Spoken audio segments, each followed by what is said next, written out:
I've had this welding cart for years, and today I'm going to add a chain to hold this cylinder on and get rid of this ratchet strap. I'm going to use some scrap chain that I have. I'm going to drop this ratchet strap down so it'll still hold the cylinder up but be out of the way.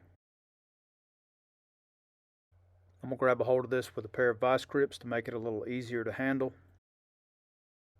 I'm just using a flap disc to get rid of some of this rust and mill scale. Just a quick little tack while I hold it with the vice grips.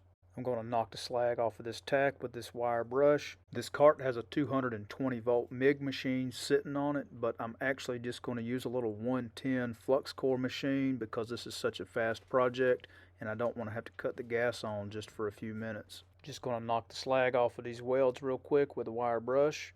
I'm going to pull this chain around this cylinder and leave a little bit of slack for different size bottles. I'm going to use bolt cutters to cut this chain, but you can use an angle grinder. I would suggest holding it with a pair of vice grips or maybe putting it in a vise.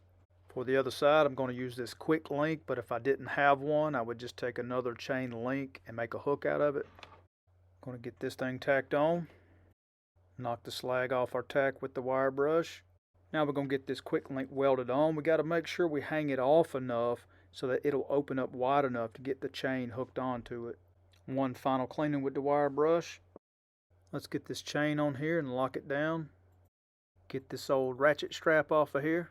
Give this bottle a little shake test. That's going to wrap this quick project up.